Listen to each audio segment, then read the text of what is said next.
नमस्कार दोस्तों, आशा करता हूँ आप सब ठीक होंगे, स्वस्थ होंगे, मस्त होंगे। देखो भाई, आज की वीडियो उन एस्पिरेंट्स के लिए है जो एसएससी सीजीएल या सीएचएसएल मेंस 2025 की प्रिपरेशन कर रहे हैं। आज की वीडियो में हम डिस्कस करेंगे कि ऐसी कौन सी चीजें हैं जो आपको करनी चाहिए, ऐसी कौन सी चीजें हैं जो आपको अवॉइड करनी चाहिए, मॉक टेस्ट देते टाइम आपको किन बातों का ध्यान रखना चाहिए, उसका एनालिसिस कैसे करें, आपको क्या टारगेट्स हैं जो मॉक टेस्ट देते टाइम सेट करनी चाहिए। साथ में हम बात करेंगे कि जो आपके वीक एरियाज है उन पे कैसे काम करना चाहिए आपको, सिली मिस्टेक्स को रिड्यूस करने के लिए क्या करना चाहिए। तो ये सारी चीजें हम डिस्कस करेंगे और इन सारी चीजों के बाद में हमें पता लगेगा कि जो हमारा स्कोर इंप्रूव होता है वो इन सारी चीजों से मिलके बना होता है।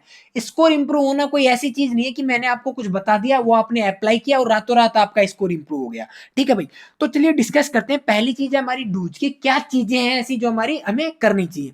तो यहाँ पे देखो, मैं एक चीज बता दूं कि भाई मेंस है ना, हमारा मेंस एक ऐसा स्टेज है जहां पर आपका ये मैटर नहीं करता कि आप 10 घंटे पढ़ रहे हो, 12 घंटे पढ़ रहे हो, 15 घंटे पढ़ रहे हो। यहाँ पे सिर्फ हार्डवर्क मैटर नहीं करता, यहाँ पे आपका हार्डवर्क के साथ साथ स्मार्ट वर्क भी मैटर करता है। क्योंकि देखो, प्रिपरेशन तो सब कर रहे हैं और ऐसा नहीं है कि भाई आपने लास्ट टाइम प्रिपरेशन नहीं की थी, क्योंकि बहुत सारे ऐसे बच्चे होते हैं जो रिपीटर होते हैं, जिन्होंने लास्ट टाइम भी मेंस दिया था, इस टाइम भी मेंस देंगे। तो आपको बेसिकली यहाँ पे शॉर्ट लिस्ट करनी होती है थिंग्स कि क्या ऐसे काम है जो आपको करने चाहिए। वो चीजें मैं भी आपके उन चीजों पे आऊंगा। उससे पहले मैं आपको बता दूं कि सबसे पहली चीज है, अगर आप मेंस के लिए प्रिपरेशन स्टार्ट करें तो सबसे पहले आप अपना माइंड उस तरीके से मेकअप बनाओ, एक तो उस कंफ्यूजन में से निकल जाओ कि आपका प्री होगा या नहीं होगा। सबसे पहले तो ये कंफर्म करो कि आपका प्री हो रहा है, then you go for mains. अगर आपको लग रहा है कि आपके मार्क्स थोड़े कम है, लाइक आपके 120-25 मार्क्स है, आपको लग रहा है कि आपका मेंस नहीं होगा, लेकिन अगर आपने माइंड बना लिया कि नहीं मेरे को मेंस की प्रिपरेशन करनी है, तो ये आपके लिए बहुत इंपॉर्टेंट डिसीजन है। क्योंकि अगर आप सोच रहे हो कि मैं अभी से प्री की वापस से प्रिपरेशन करूं, तो ये आपके लिए कहीं ना कहीं कॉस्टली होगा। क्योंकि अगर इस 2 महीने में जितना आप डेडिकेशन होके मेंस के लिए पढ़ोगे ना, उतना डेडिकेटेड होके आप प्री के लिए नहीं पढ़ पाओगे। तो सबसे पहले तो आप अपने आप को इस चीज के लिए डेडिकेट करो कि मेरे को मेंस के लिए ही पढ़ना है। आप ये एक तरीके से ना उसमें मत रहो कंफ्यूजन में कि भाई करूं या नहीं करूं। उस कंफ्यूजन में रहोगे तो आप नहीं कर पाओगे कुछ भी। तो सबसे पहले माइंड मेकअप करो कि भाई मेरे को मेंस की प्रिपरेशन करनी है। अब इसको करने से पहले जो सबसे पहला काम है वो है आपका short list the things. Short list the things का मतलब क्या हुआ, देखो यहाँ पे मैं आपको एक बहुत अच्छा एग्जांपल लेकर बता रहा हूँ कि हमारे पास एसएससी सीजीएल की जब प्रिपरेशन कर रहे हैं या एसएससी की प्रिपरेशन कर रहे हैं, तो 1000 चीजें हैं पढ़ने के लिए। कितनी 1000? और 1000 चीजों का हमें 1000 जगह से कंटेंट मिलता है, चाहे पीडीएफ फॉर्मेट में हो, यूट्यूब के वीडियोज में हो, शॉर्ट्स में हो, किसी भी तरीके से हो। 1000 किताबें हैं, तो हमारे पास बहुत ज्यादा कंटेंट है पढ़ने के लिए, बहुत सारी चीजें, सिलेबस भी बहुत सारा है। लेकिन भाई जब आप प्री पास करके आए हो तो क्या 1000 की 1000 चीजें हैं जो आपको पढ़नी है? नहीं। अगर आप अपने आप का एनालिसिस करोगे तो आप देखोगे कि यहां से 500 से 600 चीजें ऐसी हैं जो आपको पहले से आती है और बहुत अच्छे तरीके से आती हैं। क्योंकि ये 500 से 600 चीजें आपको आती हैं, इन्हीं की बदौलत आपने प्री पास किया और आप मेंस के लिए प्रिपरेशन कर रहे हो। अगर ये नहीं आती तो आप मेंस के लिए प्रिपरेशन ही नहीं कर रहे होते। तो पहली चीज तो ये सॉर्ट आउट करो कि कौन सी ऐसी 500 से 600 चीजें जो आपको आती है। फिर आते हैं अगली चीज पे। अगली चीज है भाई जो 200 से 300 से 400 चीजें ऐसी हैं जो आपने पढ़ भी रखी हैं, आपको आती भी है, लेकिन कहीं ना कहीं आपको या तो इनमें डाउट रहता है या इनमें आपको कंफ्यूजन रहता है और इनके क्वेश्चंस आपसे गलत होते हैं। ये कुछ फॉर्मूला आप भूल जाते हो, इनमें बेसिकली आपका हाथ तंग है इन 300-400 चीजों में, जे जो आपको हर स्टेज पे जाके प्रॉब्लम क्रिएट करती हैं। और जो बाकी की 100-200 चीजें बच रही हैं, ये ऐसी चीजें जो अभी आपको पढ़नी है। ठीक है, तो सबसे पहले काम तो है कि आपने ये चीजें शॉर्टलिस्ट करनी है। अब आपने ये चीजें शॉर्टलिस्ट कर दी। अब ये चीजें शॉर्टलिस्ट करने के बाद में अपनी चीजों की प्रायोरिटी करनी है कि आपको किस चीज को कितनी प्रायोरिटी देनी है। देखो भाई, ये जो 500 से 600 चीजें ना जो आपको आती है, यहाँ पे आपका सिर्फ और सिर्फ एक काम है, वो काम है रिवीजन का। यहाँ पे आपको ज्यादा फोकस नहीं करना। क्या करना है? रिवीजन का। जो मेन काम है आपका, वो मेन काम है जो 300 से 400 चीजें आपने ऐसी शॉर्ट लिस्ट की है जिनमें आपको ज्यादा दिक्कत होती है, आपको बेसिकली इन्हीं 300-400 चीजों पे काम करना है। और इन चीजों पे काम करके आपको ये चीजें इधर 500 से 600 वाली कैटेगरी में करनी है। अगर आपने इनको इधर चेंज कर दिया तो आपका सिलेक्शन 100% है, कोई रोक नहीं सकता। अब आप क्या करते हो, जो भीड़ जो काम करती है वो क्या काम करती है कि ये जो चीजें है ना इन सबको सेम टाइम सेम स्पीड से पढ़ेगी, सेम पीस से पढ़ेगी। वो जितना टाइम इन 500 600 चीजों को दे रहे हैं उतना ही टाइम इन 300 400 चीजों को देंगे और उतना ही टाइम इन 100 200 चीजों को देंगे। मतलब आप चीजों को सिंप्लीफाई नहीं करेंगे, जैसी चीजें चल रही है वैसी चलती रहने दोगे, फिर पता लगेगा कि यार मेंस में मेरा तो 300 स्कोर आया है। तो सबसे पहला जो काम है यहाँ पे आपको स्मार्ट अप्रोच फॉलो करनी पड़ती है कि जो आपको नहीं आता है, जो आपको पता है कि आपका स्कोर जंप करवाएगा, उन चीजों पे काम करना है। ये चीजें, क्योंकि देखो भाई आपके पास सबके पास 1.5 2 महीने का स्लॉट है, ज्यादा से ज्यादा 2 महीने का मान लो, ज्यादा से ज्यादा 2 महीने का टाइम है। तो इन 2 महीने में किस तरीके से चीजों को प्रायोरिटाइज करना है वो मैटर करता है। अगर आपने इन 2 महीनों में चीजों को सही तरीके से प्रायोरिटाइज कर दिया तो एक तो आपका माइंड मैकअप बने रहेगा कि मेरे को यही चीजें पढ़नी है, इन पे फोकस करना है, तो आपकी एफिशिएंसी बढ़ेगी, आपका रिजल्ट बढ़ेगा। तो वो चीजें करना बहुत ज्यादा जरूरी है। अब देखो एक और मैं चीज बता दूं यहाँ पे कि क्या होता है ना, बच्चे सोचते हैं कि मैं ज्यादा से ज्यादा मॉक टेस्ट दूं, मैं मेरे को अगर ज्योमेट्री नहीं आती है तो मैं क्या करूं, ज्योमेट्री की 2 4 टीचरों से क्लास ले लूं। वो नहीं भाई, ज्योमेट्री नहीं आती उसका मतलब ये नहीं कि आपको ज्योमेट्री नहीं आती है, उसका मतलब है कि आपको ज्योमेट्री का 40-50% पार्ट आता है, 40-50% पार्ट नहीं आता है। ठीक है, तो देखो हम सब्जेक्ट वाइज बात करते हैं कि सब्जेक्ट वाइज आपको किस तरीके से ऐसी चीजें जिनमें आपका हाथ तंग है, ये जो 300 400 चीजें हैं ना, इनको आपको सब्जेक्ट वाइज कैसे इंप्रूव करना है वो मैं बताता हूं। जैसे पहले सब्जेक्ट पे आते हैं हम इंग्लिश में। अगर मैं इंग्लिश में बात करूं तो जैसे कोई आदमी है उसको वर्ड्स में कंफ्यूजन रहता है, जब वो पेपर देता है तो क्या होता है, वर्ड्स देखे और उसको कंफ्यूज हो गया कि यार इसका ये अर्थ होगा या ये अर्थ होगा, इसका एंटोनिम्स ये होगा या ये होगा, 2 ऑप्शंस में कंफ्यूज होते हैं। और मोस्ट ऑफ बच्चों के साथ ये दिक्कत होती है। देखो भाई मैं यहाँ पे जो भी प्रॉब्लम्स बता रहा हूँ, जो भी चीजें बता रहा हूँ, बिल्कुल रो बता रहा हूँ। मैं वही सारी चीजें बता रहा हूँ जो एक स्टूडेंट रियल लाइफ में फेस करता है, जो मैंने भी फेस किया है और जो मैं देखता हूँ। मैं कोई भी चीजें ऐसी नहीं बता रहा जो हाइपोथेटिकल है, जो भी चीजें बताऊंगा सारी प्रैक्टिकल बताऊंगा। अब मान लो इंग्लिश में वर्ड्स में कंफ्यूजन है। अब वर्ड्स में कंफ्यूजन है, हमारे पास 10,000 वर्ड्स है तो 10,000 वर्ड्स में तो कंफ्यूजन है नहीं। भाई आप 1.5 2 साल से प्रिपरेशन कर रहे हो तो 1.5 2 साल में कुछ चीजें तो आपने ऑब्जर्व की होगी ना, कि मेरे को हमेशा ये कुछ ईडियम्स है जिनमें प्रॉब्लम आती है, ये कुछ वन वर्ड्स है जिनमें मुझे दिक्कत आती है। तो आप उनको शॉर्ट लिस्ट करो और आप उन्हीं का ज्यादा से ज्यादा रिवीजन करो। इसी तरीके से आपके कुछ एंट्रेंस में से जो आपके बार बार एग्जाम्स में आते हैं, आप मॉक देते हो वहां पे आते हो और आप उनमें कंफ्यूज होते हो, तो उनको अलग लिखो। लिखने के साथ अगर वो वैसे याद नहीं होते तो उनको एग्जाम्पल के साथ याद करो। उनके पिक्चर देखो, गूगल में जाओ, गूगल में इमेज में ताकि इमेज देखो, ताकि उनकी क्लियर पिक्चर बने आपके माइंड में। जैसे मैं आपको एक एग्जाम्पल दूं, एक वर्ड ले लिया, मान लो हमने कौन सा, फर्ट्यू। हमने एक वर्ड लिया फर्ट्यू। अब फर्ट्यू का मतलब होता है गुड़, तो इसका एक एग्जाम्पल करो कि भाई एक फर्ट्यू पर्सन है। फर्ट्यू पर्सन का मतलब एक गुड आदमी, ऐसा आदमी जो रहस्यमय है। तो फर्ट्यू पर्सन ऐसे करके याद करो, ताकि वो आप एग्जाम्पल से याद करोगे तो आपको अच्छे से याद रहेगा। अब देखो फिक्स प्रेपोजिशन ऐसी चीज है जिसमें बच्चों को बहुत ज्यादा दिक्कत होती है। तो आपको क्या करना है, आपको जो फोकस करना है फिक्स प्रेपोजिशन पे करना है। ऐसा नहीं है कि और आप ग्रामर भी पढ़ रहे हो साथ में, ग्रामर के साथ साथ आप डेली रीडिंग कॉम्प्रिहेंशन को भी उतना ही टाइम दे रहे हो। जो वो कैब आपको आती है उतना ही टाइम आप उनको दे रहे हो, जो नहीं आती है तो फिर कोई सेंस बनेगा नहीं। तो चीजें शॉर्ट लिस्ट करो कि आपको इस चीज में दिक्कत है, मेरे को इसी को टाइम देना है। और साथ में मॉक टेस्ट तो आपको देना ही देना है। अब ये मॉक टेस्ट आपका क्या करेगा, जो चीजें आपको अच्छे से आती हैं, जिनमें आपको ज्यादा काम करने की जरूरत नहीं है, वो आपकी मॉक टेस्ट से साथ साथ रिवीजन भी होती रहेंगी और क्लियर भी होती रहेंगी। जिन चीजों में आपको दिक्कत है वो आप ऐसे शॉर्ट लिस्ट करके एक एक को क्लियर करते रहो। तो ये इंग्लिश की बात हो गई भाई, मैं और डिटेल में डिस्कस करूंगा, मैंने जस्ट आपको यहाँ पे एग्जांपल दिया कि किस तरीके से चीजों पे काम करना है। अब मैं बात करता हूँ मैथ्स की। मैथ्स में मोस्ट ऑफ बच्चों की दिक्कत आती है कि यार ज्योमेट्री, ट्रिग्नोमेट्री, फॉर्मूला याद नहीं होते, इन सारी चीजों की दिक्कत आती है। तो देखो ये आपको क्या करना है, जैसे फॉर्मूलाज में दिक्कत आती है एलजेब्रा के में, तो आपको डेली फिक्स कर लो कि मेरे को सुबह उठ के डेली फॉर्मूला पढ़ने हैं। अब वो चाहे एलजेब्रा, ज्योमेट्री, ट्रिग्नोमेट्री, सारे फॉर्मूला है। फिक्स कर लो कि मेरे को डेली सुबह उठ के 2 घंटे लगातार कम से कम 15 से 20 दिन मैं फॉर्मूला ही पढ़ूंगा और कुछ नहीं करूंगा। कम से कम 1.5 से 2 घंटे सुबह उठूंगा, सारे फॉर्मूलाज देखूंगा। अगर आपने डेली 15 से 20 दिन किया ना, मैं गारंटी दे रहा हूं वो फॉर्मूलेज आप कभी नहीं भूलोगे, मतलब एग्जाम हॉल में तो नहीं भूलोगे। अब जैसे मान लो आपको ज्योमेट्री में दिक्कत है, अब ज्योमेट्री में दिक्कत है तो ऐसा तो है नहीं कि भी ज्योमेट्री की सारी चीजों में दिक्कत है आपको, नहीं। ज्योमेट्री की कुछ सिलेक्टेड चीजें हैं, कुछ सिलेक्टेड क्वेश्चन है जिनमें आपको दिक्कत है, तो आपको उन्हीं पे काम करना है। और एक बार काम नहीं करना, डेली काम करना है। ये प्रोसेस डेली का है भाई, ऐसा नहीं है कि आपने 5 दिन काम करके छोड़ दिया, नहीं। कम से कम जो भी आप प्रोसेस फॉलो करो 15 से 20 दिन आपको करना है। अगर 15 से 20 दिन नहीं किया ना, तो जैसे ज्योमेट्री में दिक्कत है तो ज्योमेट्री को कम से कम 5-7 दिन पढ़ो आप, सेम चीजों को 5-7 दिन रिवीजन रिवीजन रिवीजन, तो ऑटोमेटिक वो चीजें आपके माइंड में आ जाएंगी। और जो चीजें ऐसी हैं जो आपकी पहले से क्लियर है, वो आपकी मॉक टेस्ट से रिवीजन होती रहेंगी, साथ में क्लियर होती रहेंगी यहाँ से जब आप इसका एनालिसिस करोगे तब। ऐसी चीजें जो आपको दिक्कत कर रही है उनका बार बार रिवीजन करके उनको यहाँ से कंट्रोल करो, इसके अलावा और कोई तरीका नहीं है इनको करने का।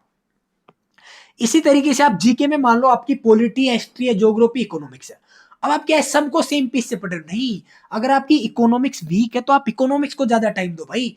पॉलिटी, हिस्ट्री, ज्योग्राफी तो आपका जब मॉक टेस्ट दे रहे हो वहां से क्लियर होती रहेंगी वो वाली चीजें, तो वहां से आपका रिवीजन होता रहेगा। जब आप उनका एनालिसिस करोगे तो वहां से चीजें देखते रहोगे। वो तो मेन चीज है कि आपको इसको पहले क्लैरिफाई करना है, इसमें पहले यहाँ पे जो दिक्कतें आ रही है उनको सॉर्ट आउट करना है। इसी तरीके से मैं बात करूं रीजनिंग की। अब देखो मेंस में जाके रीजनिंग में कुछ एक्स्ट्रा चीजें जुड़ जाती है, जैसे स्टेटमेंट है, स्टेटमेंट में डिसीजन मेकिंग है, तो ये सारी कुछ 2-4 चीजें ऐसी हैं जो नहीं ऐड होती हैं और इनमें बच्चे सबसे ज्यादा मात खाते हैं। तो आपको क्या करना है, ज्यादा से ज्यादा प्रैक्टिस करो ना भाई इन सब चीजों की, क्योंकि बाकी का सेगमेंट तो आप कब से पढ़ रहे हो, 1.5 साल से पढ़ रहे हो, 2 साल से पढ़ रहे हो। आपने पिछला मेंस दिया तभी भी पढ़े, प्री दिया है तभी भी पढ़ रहे हो, सारी चीजें तो उनके मॉक में भी पढ़े हो। जो नई चीजें जिनमें आपको दिक्कत आ रही है ये पढ़ो, कहीं से भी उठाओ, डेली पढ़ो, फिक्स कर लो डेली 1 से 2 घंटा इनको देना है। इनमें अगर आप कमजोर हो तो डेली इनको देना है, इसको अपना स्ट्रॉन्ग पॉइंट बना लो कर करके। यही एक चीज है जो आपका इंप्रूव कर सकती है चीजें। नहीं तो अगर आपके पहले 3 ये वाले क्वेश्चन 3 में से 2 सही हो रहे थे तो अभी भी 2 ही सही होंगे भाई, कोई इंप्रूवमेंट नहीं होने वाला इनमें। अगली बात आती है कंप्यूटर की। तो देखो कंप्यूटर को हल्के में मत लेना भाई, कंप्यूटर को फिक्स है कि डेली आपको टाइम देना है तो देना ही है, चाहे आधा घंटा दो 1 घंटा तो देना ही है, अभी से देना स्टार्ट करो। कुछ बच्चे क्या होते हैं एग्जाम के 10 दिन बचते हैं तब करते हैं, भाई नहीं होगा तब। आपको अभी से चाहे आधा 1 घंटा ही दो, लेकिन दो, रेगुलरिटी मैटर करती है। और टाइपिंग में भी उसी तरीके से भाई, टाइपिंग चाहिए आप अभी से 10 मिनट 20 मिनट 30 मिनट करो, लेकिन डेली जब भी आपका मूड खराब है, पढ़ने का मन नहीं हो रहा, बोर हो रहे हो, उठाया कीबोर्ड, उठाया 10 मिनट टाइपिंग कर ली। तो वो ऐसी चीजें जो आपका टाइम भी खराब नहीं हो रहा और आपका उधर से एफिशिएंसी भी निकल रही है आपकी, कि आप टाइपिंग कर रहे हो। एक और चीज जो मैं आपको बताऊंगा, देखो कुछ ऐसी चीजें हैं मैथमेटिक्स में, जैसे आपका स्क्वायर हो गया, क्यूब हो गया, ये आपके ये हो गए, क्या बोलते हैं उनको, ट्रिपलेट्स हो गए, रेट लिस्ट हो गई जो आपका CISI की है। तो ये ऐसी चीजें हैं जो आपकी एग्जाम हॉल में बहुत ज्यादा रोल अदा करती हैं। तो आपको इनको डेली बेसिस पे देखते रहो। टेबल है, डेली बेसिस पे इनको देखते रहो। ऐसा नहीं कि भाई मैं 1 घंटे बिल्कुल इन्हीं को लेके पढ़ूंगा, नहीं। जो भी आपका फ्री टाइम है उन फ्री टाइम में इनको यूज करो। फ्री टाइम में आप इसको यार आपने पेज लिख के पेज पॉकेट में डाला हुआ है, कहीं पे बैठे हो, खाना खा रहे हो, कहीं जा रहे हो, उठा के एक बार नजर मार ली, ट्रेन में जा रहे हो एक बार देख लिया, ये इस स्क्वायर पूरे देख लिए, क्यूब पूरे देख लिए। तो ऐसे हैं ये चीजें जो आपको टाइम बचा के याद करनी होती हैं। इनके लिए कोई स्पेसिफिक टाइम निकालने की जरूरत नहीं होती है, ठीक है। अब मैं मेन चीज पे आता हूँ भाई, मॉक टेस्ट पे। देखो मेंस की प्रिपरेशन में जो सबसे ज्यादा इंपॉर्टेंस होता है ना, वो होता है मॉक टेस्ट का। मॉक टेस्ट अटेम्प्ट करने का उतना इंपॉर्टेंस नहीं होता जितना इंपॉर्टेंस आपका होता है कि मॉक टेस्ट में क्या आपको टारगेट सेट करने हैं और मॉक टेस्ट को कैसे आपको एनालिसिस करना है। यहां से आपकी जो वीकनेस है उनको कैसे स्ट्रॉन्ग पॉइंट में बनाना है, सिली मिस्टेक्स कैसे कम करनी है, ये सारी चीजें यही होती हैं, ठीक है। तो मैं सबसे पहले एक एक चीज पे आऊंगा। मॉक टेस्ट आपने अटेम्प्ट किया, मॉक टेस्ट अटेम्प्ट करने के बाद में आपको इसका एनालिसिस पे जाना है। देखो मैथ्स में मैं बात करता हूँ, मैथ्स की बात करूँ तो मॉक टेस्ट में आपने दे लिया, मैथ में गए, पहला क्वेश्चन आपने देखा कि उसमें कितना टाइम आपको लगा। जब आप सोल्व करोगे तो आपको लगा कि यार मैं जितना इसमें तो लगना चाहिए था 1 मिनट और मैंने लगा दिया 2 मिनट। तो 2 मिनट क्यों लगा, क्यों लगा, क्योंकि आपने एग्जाम में कैलकुलेशन ज्यादा कर दी। आपको कोई एक टेबल थी जो याद नहीं आई, कोई एक स्क्वायर था जो याद नहीं आया, जो आपको बेसिक से निकालना पड़ा, या कोई ऐसी ट्रिपलेट था, या कोई ऐसी चीज फॉर्मूला था जो आपको याद रहना चाहिए था लेकिन वो याद नहीं है, या आपने क्वेश्चन को गलत पढ़ लिया जिसकी वजह से उसमें टाइम ज्यादा लिखा। तो आप क्या करोगे, एक नोटबुक लो, नोटबुक में लिखो कि मैथ्स में आज आपने क्या क्या मिस्टेक की। पहली मिस्टेक की कि कैलकुलेशन में ज्यादा टाइम लगाया। क्यों लगाया ज्यादा टाइम, क्योंकि आपको क्यूब याद नहीं था, लिखो। भाई एक पेज में लिखो, पेन उठाओ, कॉपी उठाओ, लिखो। अगले क्वेश्चन पे गए, अगले क्वेश्चन में आपने सब सही कर दिया, देखा अच्छा ये क्वेश्चन है, ऐसे होगा, ये इसका है, ठीक है। अगला क्वेश्चन पे आए, तीसरा नंबर, वो क्वेश्चन आपका गलत हो गया। क्वेश्चन गलत हुआ, क्वेश्चन था एलजेब्रा का क्वेश्चन था और फॉर्मूला आपको याद नहीं था, तो आप लिखो कि फॉर्मूला याद नहीं था मेरे को, तो मेरे को ये फॉर्मूले याद करने हैं। या फिर मान लो गलत हुआ किस वजह से, कि आपने उसमें निकालना था x plus one upon x की वैल्यू, आपने निकाल दी x minus one upon x की वैल्यू, तो क्या लिखोगे कि मैंने क्वेश्चन पढ़ते टाइम पे ध्यान से नहीं देखा, तो लिखो कि भाई मेरे को क्वेश्चन ध्यान से देखना है। और मान लो कोई एक ऐसी चीज थी, ज्योमेट्री का कोई फॉर्मूला था, भूल गए, तो उसी टाइम पे उठाओ, ज्योमेट्री का जिस भी चाहिए वो क्वाड्रिलेटरल का क्वेश्चन हो, ट्राइंगल का क्वेश्चन हो, सर्कल का क्वेश्चन हो, अगर सर्कल का क्वेश्चन हो तो सर्कल की जितनी भी प्रॉपर्टी है एक साथ पूरी पढ़ लो। ये क्वेश्चन आपका गलत हुआ सर्कल का, तो सर्कल की जितनी भी प्रॉपर्टी है सारी एक साथ पढ़ लो, ताकि यहाँ पे आपको क्या कॉन्फिडेंस बिल्ड होगा। ये चीजें जो आपकी साथ साथ रिवीजन भी करवा रही है और आपकी जो सिली मिस्टेक्स है वो आप नोट डाउन भी करते जा रहे हो। फिर आप आगे आए, आपने देखा कि आपको ऑप्शन ए लगाना था, आपने ऑप्शन बी लगा दिया, तो आप उसमें अपने जो नोटबुक है उसमें लिखो कि मेरे को ऑप्शन ए लगाना था, ऑप्शन बी लगा दिया। तो जब आप अगला मॉक दोगे तो लिखोगे कि भाई मेरे को ऑप्शन ध्यान से टिक करना है। इसी तरीके से आप जितने भी मिस्टेक्स कर रहे हो, छोटी मोटी जो भी है सारी आप लिखो।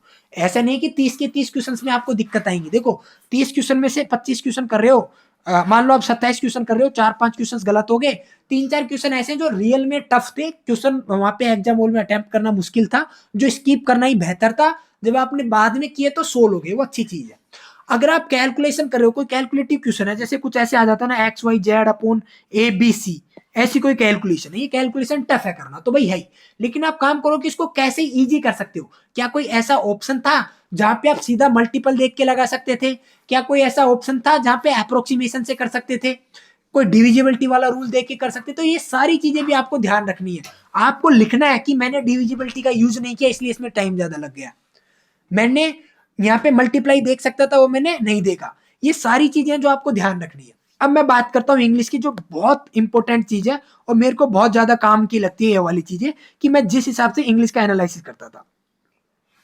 अब देखो भाई इंग्लिश में क्या है, इंग्लिश में मान लो आपने क्या किया, मोक दिया, मोक देने के बाद आपने देखा कि जो पहला क्वेश्चन था वो क्वेश्चन था एंटोसिनोमी का, एंटोनिम्स का था, और उसमें दो ऑप्शंस में आप कंफ्यूज हो गए, तो उसी टाइम पे लिखो कि भाई मैं कंफ्यूज हुआ, दोनों वर्ड्स है, अपनी इंग्लिश की नोटबुक बनाओ, उसमें नोट डाउन करो कि ये वर्ड से इनके ये अर्थ है और मैं इनमें कंफ्यूज हुआ, लिखो। आप नाउन की कोई एरर थी वो गलत हो गई आपसे, नाउन की एरर गलत हो गई, नाउन के रूल निकालो, उसी टाइम पे पूरा नाउन पढ़ डालो, 10 मिनट लगेंगे, 10 मिनट में पूरा नाउन खत्म। और ये जो आपने अभी रूल पढ़ा है ना, ये वाला जो गलत हुआ है, 100% आगे आपका गलती होने के चांस बहुत कम हो जाएंगे जब आप इस तरीके से करोगे। कोई आपका आरसी में कोई ऐसा चीज था जो आपको पूछ रहा कुछ और था, आपने लगा कुछ और दिया, ठीक है? तो ये यहाँ पे जो मैं चीज बता रहा हूँ ये बिल्कुल रोज चीजें हैं भाई, जो मैंने खुद ने फॉलो की है, मैंने खुद ने ये चीजें लिख लिख के मेरी सिली मिस्टेक्स कम की हैं और मेरा स्कोर इंप्रूव हुआ है, तो वही चीजें मैं आपको बता रहा हूँ। आप लिखोगे सारी मिस्टेक्स की मैंने ये मिस्टेक्स की हैं, जो मिस्टेक्स हुई हैं वो चैप्टर उठाओ उसी टाइम पे कंप्लीट कर दो। जैसे जीके में बात करूं, जीके में कोई आपका फंडामेंटल राइट का क्वेश्चन है, आपने गलत कर दिया, उसी टाइम पे फंडामेंटल राइट उठाओ, सारे पढ़ डालो, 20 मिनट लगेंगे, 20 मिनट में आपने सारे फंडामेंटल राइट पढ़ दिए और आपने लिखा भी कि भाई मेरे को इस वजह से क्वेश्चन गलत हो गया। स्टार्टिंग में आपको टाइम लगेगा, चीजें आपको बहुत सारी लिखनी पड़ेंगी, नो डाउट, टाइम दो, कोई दिक्कत नहीं है, लेकिन जब आप इस तरीके से 5-6 मॉक दो लोगे ना, 10 दिन ये फॉलो कर लिया ना आपने, आप देखोगे 10 दिन में कितना चेंज आ गया आपके स्कोर में और आप खुद में कितना चेंज आ गया। क्योंकि जो ये सारी सब्जेक्ट की आप मिस्टेक्स लिख रहे हो, जब आप कल अगला मॉक टेस्ट दोगे उससे पहले वो चीजें अपने सामने रखो, जो आज की मिस्टेक्स आपने लिखी हैं कि मैंने ये मिस्टेक्स की हैं, वो मिस्टेक्स अपने सामने रखो, कल जब मॉक देने जाओ तब, और मॉक देने से पहले वो सारी चीजें पढ़ो कि मेरे को आज के मॉक में ये मिस्टेक्स नहीं करनी है। देखो आप मिस्टेक्स करोगे, कुछ नई मिस्टेक्स करोगे, लेकिन जो आज आपने मिस्टेक की है वो मिस्टेक्स तो नहीं करोगे, और करोगे तो कुछ तो रिड्यूस होंगी। ऐसे एक एक करके चीजों पे काम होगा, ठीक है? अब मैं यहाँ पे बात करता हूँ, देखो इसमें और भी कुछ चीजें हैं, धीरे धीरे वो आप खुद से ऐड ऑन करते रहोगे धीरे धीरे। जैसे रीजनिंग में है, रीजनिंग में कोई उसका क्वेश्चन था आपका, स्टेटमेंट एंड कंक्लूजन का क्वेश्चन था, वो मोस्ट ऑफ बच्चों ने गलत किया, आपका भी गलत हो गया, तो उसमें लोड लेने की दिक्कत नहीं है, ठीक है? लेकिन वहां से कुछ लर्निंग लो कि अच्छा इसका इस तरीके से करना है, लर्निंग जरूर लो, ऐसा नहीं है कि भाई गलत हो गया तो हो गया। आपको हर क्वेश्चन को दिल पे भी नहीं लेना है कि भाई सारे क्वेश्चन है मैं तो एक एक क्वेश्चन को एकदम ऐसे करूंगा जड़ से। नहीं, देखो मॉक टेस्ट आप जो देते हो उनमें बहुत सारे क्वेश्चन रिलेवेंट भी होते हैं, तो उन पे बहुत ज्यादा फोकस नहीं करना। ऐसे क्वेश्चन को जो दिया हुआ है उसका पढ़ो, खत्म करो बस। अब मैं यहाँ पे आपको एक चीज बताऊंगा, टारगेट, कि मॉक टेस्ट में किस हिसाब से आप टारगेट डिसाइड करते हो। देखो भाई, अभी आपके मॉक में स्कोर आ रहा है 300 नंबर, बहुत इंपॉर्टेंट चीज है भाई ये वाली। मॉक में आपका स्कोर आ रहा है 300, ठीक है। तो आपको क्या करना है, मॉक टेस्ट में स्कोर डिसाइड करना है कि 320, कि मेरे को जो नंबर लाने हैं कितने लाने हैं, 320। माइंड मैकअप कर लो कि मेरे को सिर्फ और सिर्फ 320 नंबर लाने हैं। आपका पेपर कितने नंबर का है, 390 नंबर का, लाने कितने हैं, 320। तो इससे क्या होगा, कुछ ऐसे क्वेश्चंस जो आपको नहीं आ रहे हैं तो आपको उनको स्किप करने में दिक्कत नहीं होगी। मैथ में 30 क्वेश्चन आ रहे हैं, आपको तो भाई 27 ही करने हैं, 26-27 ही करने हैं, बाकी के तो छोड़ दें, क्योंकि आपको पूरे 90 नंबर तो लाने ही नहीं है। तो ऑटोमेटिक आप 3-4 क्वेश्चन देखोगे, टफ है, स्किप किया, तो आपका माइंड उस तरीके से बन गया कि भाई मेरे को तो 30 क्वेश्चन करने ही नहीं है, मेरे को कितने क्वेश्चन करने हैं, 26-27 क्वेश्चन करने हैं। तो आपका जो टाइम फ्रेम है वो ऑटोमेटिक कम हो गया, भाई मेरे को तो 26-27 क्वेश्चन ही करने। तो जो भी क्वेश्चन आपको लगा टफ है या फिर कैलकुलेटिव, आपने छोड़ दिया, आपके माइंड पे जोर ही नहीं पड़ा। इसी तरीके से आप करोगे कि भाई इंग्लिश में कुछ क्वेश्चन में दिक्कत आई, भाई कोई दिक्कत नहीं है, मेरे को तो स्कोर ही 320 करना है भाई, 390 नंबर लाने ही नहीं है, मेरे को तो 320 ही नंबर लाने हैं। तो आप इस तरीके से जब अपना टारगेट सेट करोगे ना, तो आप देखोगे कि आप 320 के आसपास पहुंच रहे हो। और ये चीजें हैं, ये वो मैं वही चीजें बता रहा हूँ भाई जो मैंने फॉलो की है और जिनसे इंप्रूवमेंट होता है। और मैं पिछले 5-7 सालों से बच्चों को ये चीजें बता रहा हूँ और उनका इंप्रूवमेंट होता है जब वो इस तरीके से चीजें करते हैं। तो आप फिर जब आप 320 पे पहुंच जाओ, जब आपको लग रहा है कि 315-20 आपका स्कोर आने लग गया, फिर आप इसको बढ़ा दो, इसको बोल दो कि भाई मेरे को 330 नंबर लाने हैं। तो इस तरीके से अपना बार एक एक रेज करो। ऐसा नहीं कि आप सीधे टारगेट करो कि नंबर अभी 300 आ रहे, बोल रहे कि मेरे को तो 340 नंबर लाने, नहीं, आप बार रेज करो, भाई मेरे को पहले 315-20 पे पहुंचना है, तो अपना माइंड उस हिसाब से मैकअप करो कि भाई मेरे को 315-20 नंबर तक ही पढ़ना है, मतलब 315-20 नंबर लाइक ही क्वेश्चन करने हैं। नहीं, क्वेश्चन नहीं आ रहा, छोड़ दो, क्योंकि नेगेटिव मार्किंग 1/3 है भाई, क्यों रिस्क लेना है इतना, ठीक है। तो ये कुछ चीजें जो मैंने बताई है, मैंने ट्राई किया है कि मैं अपने जो इनपुट्स हैं आपको दूं। अब ये चीजें तभी काम करेंगे भाई जब आप अप्लाई करोगे। देखो बताता हर कोई है, मैं अपने एक्सपीरियंस से बताऊं तो भाई मैंने अगर चीजें 100 बच्चों को बताई है ना, तो मुश्किल से 10-20 बच्चे ऐसे हैं जो अप्लाई करते हैं। और ये 10-20 बच्चे, देखो स्टार्टिंग में तो 50-60 बच्चे अप्लाई करते हैं, लेकिन इनको 10-20 दिन तक मुश्किल से 10-20 बच्चे अप्लाई करते हैं। उन 10-20 बच्चों का सिलेक्शन 100% मेरे सामने तो हुआ है भाई, ये मैं मतलब अपने दावे के साथ कह रहा हूँ। और इनकी रैंक भी आई है, ऑल इंडिया 100 में रहे हुए हैं इनमें से बच्चे, ये मैंने देखा है। तो मैं वही चीजें बताई हैं मैंने, जो मैंने अब तक बच्चों को करवाई हैं, जो मैंने खुद ने की हैं।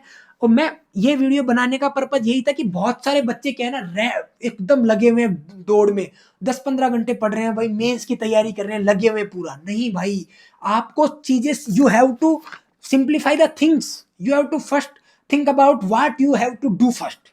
प्रायोरिटाइज करनी पड़ेगी चीजें कि मेरे को यही करना है, टारगेट सेट करने पड़ेंगे कि भाई इस चीज को पहले निपटाना है मेरे को, तब जाके चीजें इतने कम टाइम में अच्छे से होंगी। नहीं तो आप पढ़ते रहो, आपको लगेगा कि भाई मेरा कभी सिलेबस ही खत्म नहीं हो रहा। आज कोई एक टीचर आके कुछ वीडियो डाल रहा है, कल कोई दूसरा टीचर आके कुछ वीडियो डाल रहा है, कल मैंने कुछ पीडीएफ डाल दी अपने टेलीग्राम चैनल पे, तो आप कंफ्यूज होते रहोगे कि यार मैं ये कर लेता हूँ, वो भी कर लेता हूँ। हो ही नहीं पाएगा ऐसे कभी आपका। देखो ऐसा नहीं कि सिलेक्शन नहीं हुआ, अगर आप में पोटेंशियल ऑल इंडिया रैंक 100 में आने का है ना, तो वो घट के फिर क्या हो जाता है, 1000 में चला जाता है। आपका पोटेंशियल 100 में आने का है, लेकिन अगर आपने चीजें सिस्टमेटिक तरीके से नहीं की तो रैंक बढ़ के आपके 1000 में आ जाएगी। जो आपका रियल पोटेंशियल है वो बाहर नहीं निकल पाएगा, कब तक, जब तक आप चीजों को सिंप्लीफाई नहीं करोगे, ठीक है। तो भाई मैं आशा करता हूं मैंने जो यहाँ पे समझाने की कोशिश की है वो आपको समझ में आया होगा। और आप मेरे को कमेंट करके जरूर बताना कि क्या कुछ ऐसी चीजें हैं जो यहाँ पे यहाँ से आप इंप्लीमेंट करना चाहोगे। और अगर किसी ने पहले भी जो मैंने बताया, अगर आपने किसी ने इंप्लीमेंट किए हैं तो क्या उनका रिजल्ट आया है आपका उसके अकॉर्डिंग, तो प्लीज आप कमेंट करके जरूर बताइएगा।